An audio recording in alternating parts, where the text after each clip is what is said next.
नमस्कार शेतकरी मित्रांनो, आज आपण या अद्रकीच्या प्लॉटवरती आलो होतो। लागवड करून भरपूरशा जणांना 50 ते 60 दिवस झालेले, भरपूरशा जणांना आणखी पण निमोटेड दिलेलं नाही। आपण माझं बघू शकता, याही प्लॉटला आणखी निमोटेड दिलं नाही, पण सुरुवातीच्या जे काळ असतो 60 ते 70 दिवसामध्ये निमोटेड सक्रिय राहत नाही, कारण की रूट झोन तिथं झालेले असतात। पण आता बऱ्यापैकी रूट झोन जे आहे ते डेव्हलप झालेलं आहे। आपण जर कधी जोडून बघितलं तर इथं जे आहे आता रूट झोन बऱ्यापैकी अशा डेव्हलप झालेला आहे आणि याच्यात आता कुठेही निमोटेड नाहीये, सध्याच्या कंडिशनला निमोटेड नाही, त्यामुळे शेतकरी निमोटेड कडे एवढं लक्ष देत नाही। पण आल्यानंतर काय होतं की जास्तीच्या प्रमाणात शेतकऱ्यांचा जे प्लॉट आहे निमोटेडने ग्रासले जातात, मग ते आपटेप त्याचा थांबून जातो आणि शेतकऱ्याचं उत्पन्न तिथं घटतं। तर अशा वेळेस आपण प्रत्येक वेळेस सांगतो की तुम्ही प्रिव्हेंटिव्ह मध्ये घेऊ शकता।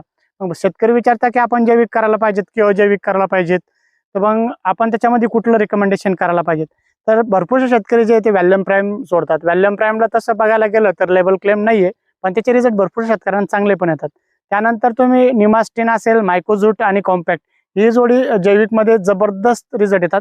पण त्याचा एक प्रॉब्लेम आहे, तुम्हाला दर अमावस्याला ते करायचं आहे। जास्तीचा काही खर्च नाही, कारण की व्हॅलियम प्राईम त्या पटीत बघायला गेलं त्याचा खर्च जास्ती जातो।